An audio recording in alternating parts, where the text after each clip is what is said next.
Telapak kakiku ini, kata Syekh Abdul Qadir, berada di atas pundak seluruh wali Allah. Assalamualaikum warahmatullahi wabarakatuh. Bismillahirrahmanirrahim. Allahumma sholli ala sayyidina Muhammad wa ali sayyidina Muhammad.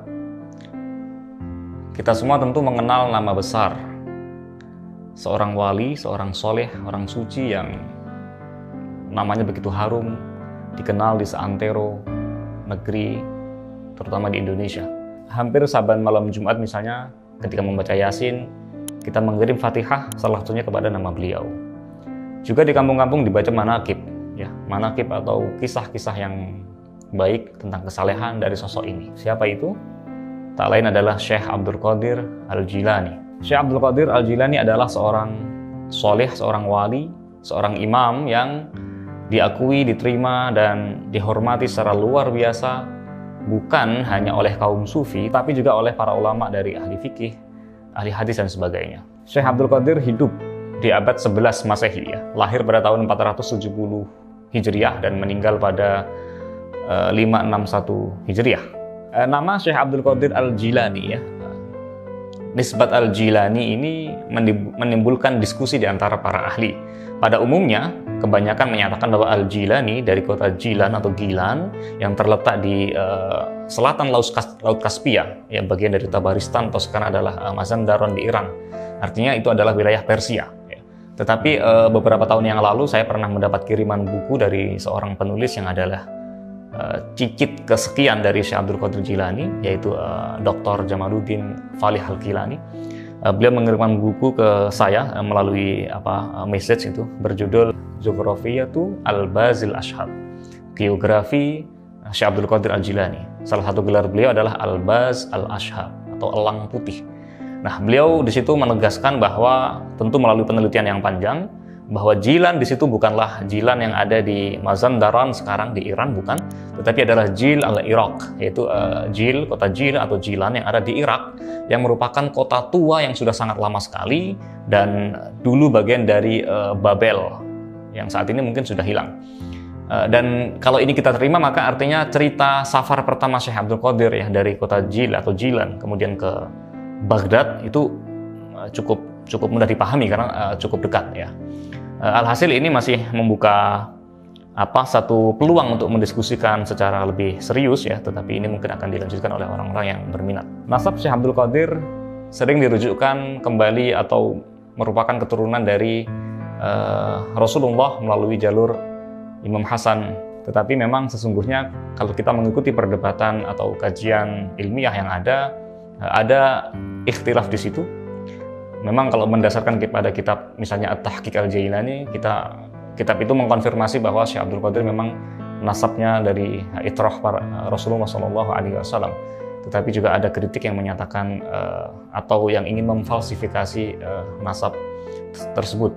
Tapi ini bukan bagian fokus dari kita. Syekh Abdul Qadir adalah seorang wali besar yang kata Syekh Akbar Ibnul Arabi di dalam Futuhat Al-Makkiyah disebut sebagai Al-Hakim fi hadhihi tariq atau fi hadhihi tariqah. Adalah sosok yang merupakan penentu atau menjadi panutan yang diikuti luar biasa di dalam tarekat, dan kata beliau al-marju ila qaulihi firrijal, sosok yang ucapannya didengar, muktabar, dipertimbangkan, menjadi premis-premis yang diperhitungkan di antara para aulia, ya, para wali, para tokoh sufi.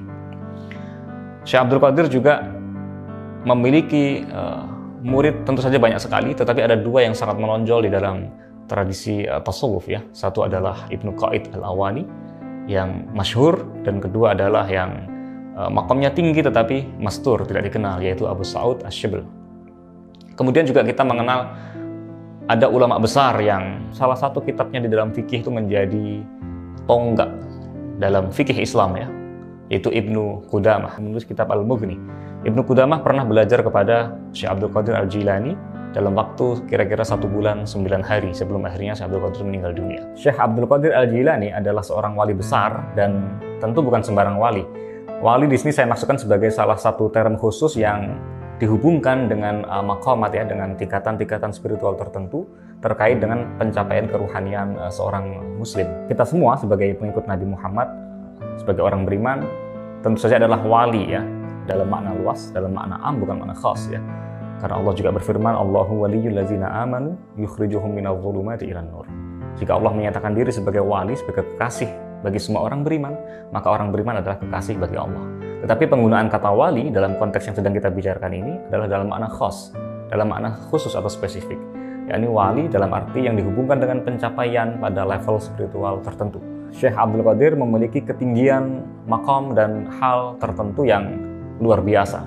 Dan bahkan beliau dikenal secara besar, secara luas dikenal sebagai Sultanul Aulia atau raja bagi para wali seluruhnya. Dalam sebuah riwayat yang dikutip ulang oleh Ibnu Hajar Al-Asqalani dalam kitab Ghibtatun Nazir fi Tarjamati Syekh Abdul Qadir, beliau menukil kata-kata dari Syekh Abdul Qadir yang menyatakan bahwa qadami hadhihi ala raqabati kulli waliyyin lillah, bahwa telapak kakiku ini, kata Syekh Abdul Qadir, berada di atas pundak seluruh wali Allah.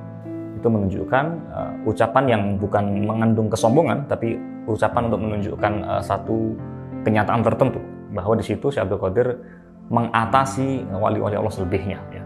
Tentu kita tidak akan masuk, ya, tidak akan terlibat dalam mendiskusikan ucapan-ucapan seperti itu karena kita berada jauh di bawah mereka. Kepada Syekh Abdul Qadir juga dinisbahkan satu tarekat yang kita kenal sebagai tarekat Qadiriyah, yang termasuk salah satu di antara tarekat terbesar di dunia, ya, yang ada saat ini, dengan pengikutnya yang luar biasa banyak tersebar di berbagai negeri. Di Indonesia juga sangat banyak sekali yang berbaiat kepada tarekat ini, dan tarekat ini telah menjadi satu wadah, satu pembimbing bagi banyak sekali jutaan umat Islam di seluruh dunia untuk mengantarkan mereka tetap berada dalam koridor Islam dan iman yang benar, ya, tetap membimbing bukan saja soal hati, tapi juga bahkan secara praktis. Syekh Abdul Qadir juga memiliki karya yang luar biasa banyak, ya. Misalnya ada Futuhul Ghaib, kemudian ada Al-Ghunyah yang sangat terkenal, ada Sirrul Asrar yang meskipun mungkin problematis penisbatannya, tetapi banyak dikaji, dipelajari di mana-mana. Saya juga mengapresiasi betapa di Indonesia mulai cukup banyak, cukup marak karya-karya Syekh Abdul Qadir Al-Jilani diterjemahkan. Dan ini menjadi penanda bagus sehingga kita tidak hanya terbiasa mengulang-ulang mendengar cerita tentang kesalehan dan keramatnya beliau, tetapi kita juga bisa membaca, mempelajari, mengambil hikmah dari karya-karya beliau. Kemudian juga ada salah satu kitab yang dinisbahkan sebagai karya Syekh Abdul Qadir Al-Jilani, yaitu Tafsir Al-Jilani, yang setahu saya juga sudah diterjemahkan ke dalam bahasa Indonesia. Memang ini juga problematis karya ini, ya. Saya membandingkan baik edisi yang ditahqiq oleh Syekh Ahmad Farid Al-Mazidi maupun yang ditahqiq sebelumnya oleh Syekh Fadil Al-Jilani yang merupakan keturunan beliau. Dua-duanya tidak memberikan satu klarifikasi yang cukup akurat untuk menunjukkan bahwa memang karya ini adalah karya Syekh Abdul Qadir Al-Jilani, ya, kecuali sekedar menunjukkan bahwa ada manuskrip yang di situ tertulis nama Syekh Abdul Qadir. Dan sebelumnya, jauh sebelum itu sesungguhnya karya ini sudah pernah terbit, ya, dan dinisbahkan sebagai karya An-Nakhjuani. Tetapi lepas dari itu tentu ada hal-hal lain yang memicu keberatan para ahli, ya, termasuk Syahid Ramadan Al-Buti, ya, yang juga mengajukan satu keberatan. Dr. Jamaluddin Falih Al-Kailani dalam Jughrafiyatu Al-Bazil Asyab termasuk salah satu pemikir yang menunjukkan keberatan, ya, dalam hal penisbahan tafsir Jailani sebagai karya dari Syekh Abdul Qadir Al-Jilani. Kalaupun karya ini bisa dinisbahkan sebagai karya Syekh Abdul Qadir, kata beliau, maka lebih pada ide dasar dan garis besar saja. Jadi bukan secara verbatim, secara tulisan seutuhnya itu berasal dari Syekh Abdul Qadir Al-Jilani. Alhasil diskusinya tentu saja masih sangat luas sekali dan dibutuhkan penelitian lanjutan. Namun lepas dari itu, ini tafsir yang sangat bagus sekali, isinya betul-betul mengajak kita sebagai audiens, sebagai pendengar, ya, dengan pendekatan, dengan bahasa yang sangat menyentuh, sangat melibatkan emosi, dan terutama mengajak kita dalam memantapkan tauhid dan kembali kepada Allah. Teman-teman semuanya, tadi seperti saya sampaikan bahwa Syekh Abdul Qadir adalah sosok yang diterima secara luas, bukan hanya oleh kaum sufi, tetapi juga para ulama zahir, ya, dalam tanda kutip, selebihnya. Tentu ada banyak ucapan-ucapan beliau yang mengandung hikmah yang bisa kita ambil pelajaran dalam konteks untuk mengarungi hidup ke depan. Dan saya ingin mengutipkan salah satu kutipan dari perkataan beliau yang sangat menarik dan kebetulan diberikan syarah secara panjang lebar oleh orang yang seringkali ditempatkan atau dipandang sebagai kritikus tasawuf secara besar, yaitu Syekh Ahmad bin Abdul Halim Ibnu Taimiyah Al-Harrani. Ya. Ibnu Taimiyah menulis sebuah risalah ya, yang merupakan syarah terhadap kutipan-kutipan pendek dari Syekh Abdul Qadir Al-Jailani dari karya Futuhul Ghaib. Ya. Karya ini dimuat di dalam kitab Jami'ur Rasail yang diedit, disunting oleh Dr. Muhammad Rasul Salim ya, di jilid kedua. Ada cukup panjang sekali uraian Ibnu Taimiyah dalam mensyarah kata-kata Syekh Abdul Qadir Al-Jilani. Syekh Abdul Qadir mengatakan di dalam kitab Futuhul Ghaib ya, satu hal yang sangat penting sekali terkait apa yang kita alami saat ini ya. Beliau mengatakan la budda likulli mu'minin fi sa'iri ahwalihi min salasati asya ya. Bahwa setiap orang beriman itu dalam segenap kondisi yang dialaminya akan melibatkan tiga hal ya. Pertama, amrun yamtasilhu ya, perintah Tuhan yang harus direalisasikan. Kemudian wa nahyun yajtanibuhu, larangan yang harus dihindari, dan wa qadarun yardha bihi, dan satu keputusan ilahiyah atau qadar ya, yang harus diterima secara sukarela, yardha bihi. Nah, ini ucapan pendek tetapi sangat dalam jika saja kita bisa menerapkannya secara sublim ya, dalam kesadaran kita yang paling dalam. Artinya segala pengalaman hidup ya, segala peristiwa yang terjadi, segala momen yang kita lalui dalam hidup itu pasti memang tidak akan lepas dari tiga kondisi ini ya. Di dalam syarah ini Ibnu Taimiyah mengembalikan tiga prinsip tadi itu ke dalam satu hal yang pertama saja. Jadi kata Ibnu Taimiyah, perintah yang harus direalisasikan, kemudian larangan yang harus dihindari, dan qadar ya yang harus kita terima dengan sukarela, itu sesungguhnya kembali kepada yang pertama, yaitu perintah yang harus direalisasikan. Maksudnya dalam setiap keadaan kita harus mencoba merealisasikan perintah Tuhan. Allah menyuruh kita untuk bersabar ketika menghadapi musibah. Allah menyuruh kita berbuat kebajikan ya, saat berlebih harta dan sebagainya. Itu adalah contoh perintah yang sifatnya langsung ya.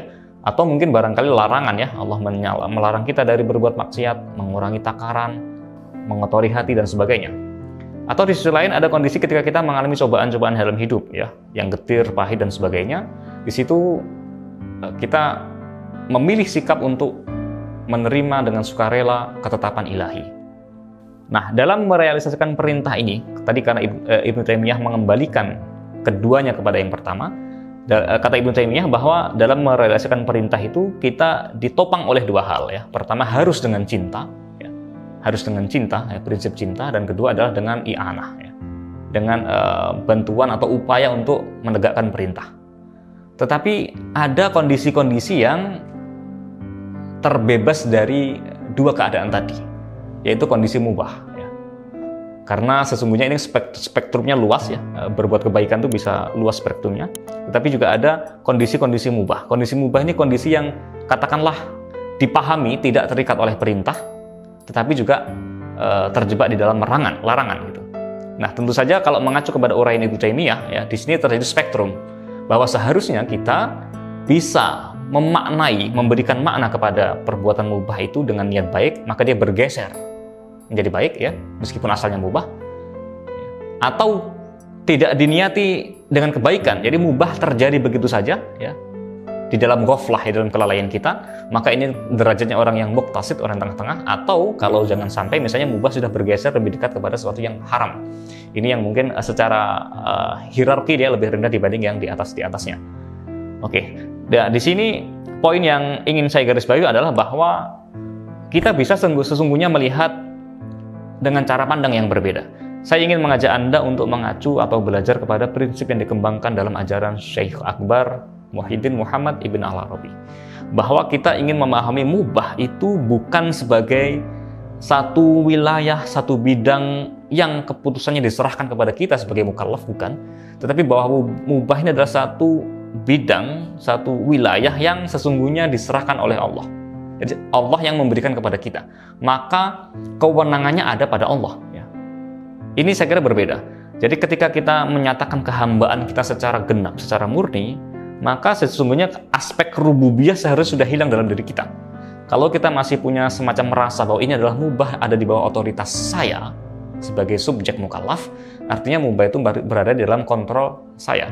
Tapi kalau kita memahami mubah sebagai kewenangan yang diberikan oleh Allah dan kita hanya bisa memilih di dalam kewenangan dari Allah itu, maka mubah menjadi berbeda nilainya dibanding dalam cara pandang yang pertama. Jadi dalam pandangan Syekh Akbar Ibnul Arabi misalnya, mubah itu bukan kewenangan hamba. Jadi bukan boleh dan tidak boleh sebagai keputusan kita, tetapi bahwa Allah menentukan satu spektrum dari A ke C misalnya, dan kita berjalan A, B, dan C, tetapi semata-mata melalui kewenangan Allah. Maka penekanannya ada pada Allahnya, bukan pada kitanya.